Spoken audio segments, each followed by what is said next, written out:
Dobar dan i dobrodošli. Danas par riječi o pozitivnom i negativnom prostoru na plohi. Te riječi smo u biti čuli. Sigurno ste čuli kad ljudi kažu budi pozitivan, iako kod doktora je dobro biti negativan. Idemo sad pogledati šta to znači u likovnom smislu. U likovnom i jedno i drugo, i pozitiv i negativ, mogu biti dobre i zanimljive stvari. Idemo. Danas se malo igramo kolažem. Najjednostavniji način kako objasniti što je negativ, a što je pozitiv, je ako uzmem malo kolaž papira i iz njega izrežem oblik. Taj oblik je pozitiv. Praznina koja je nastala je negativ. Tu biti nema samog oblika, ali oblik nam daje kolaž koji je ostao. Ovo se zvuči kao neka čudna šala, ali u biti imamo dva puta isti oblik, ali jednom ga nemamo. Idemo korak dalje. Malo ćemo se poigrati i vidjet ćemo da nije sve crno ili bijelo, to jest u ovom slučaju nije sve samo pozitiv i negativ, već možemo kombinirati jedno i drugo. Ono što je bilo pozitiv, sad će dobiti svoj negativni prostor. Izrezao sam komadić van i stavio sam ga u negativan prostor s početka. Sad imamo kombinaciju negativnog i pozitivnog. Vidimo da je to zanimljivije nego što je bilo na početku. Evo, možemo to probati još jednom. Idemo na novi primjer. Radimo istu stvar, samo što je oblik malo razvijeniji od prošlog primjera. Skiciram drvo. Izrezujem ga. Možemo rezati škarama ili nožićem. U svakom slučaju pazite na prste, a ako režete nožićem stavite neku podlogu da ne oštetite stol. Izrezao sam drvo i kad ga maknem vidimo bijelo drvo je pozitiv.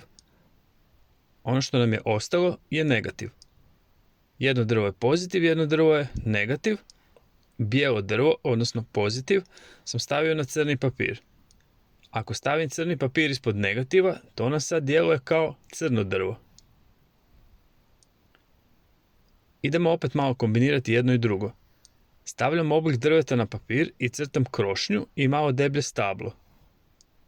Izrezujem. Opet smo dobili pozitiv i negativ. To već znamo. U negativ stavljam pozitiv s početka, bijelo drvo.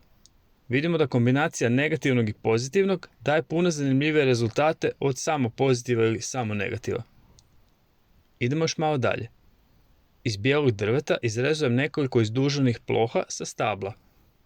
Taj pozitiv sad ima svoj negativni prostor. To nam djeluje kao uzorak na kori drveta. Usporedimo sad što je nastalo. Sad već sigurno znamo šta je pozitiv, šta je negativ i kako ih možemo kombinirati. Ako želite, probajte se poigrati, motiv može biti ptica raširenih krila ili recimo leptir. Kombinirajmo pozitiv i negativ. Još jedan primjer za kraj. Malo ću se poigrati, rezat ću razne oblike.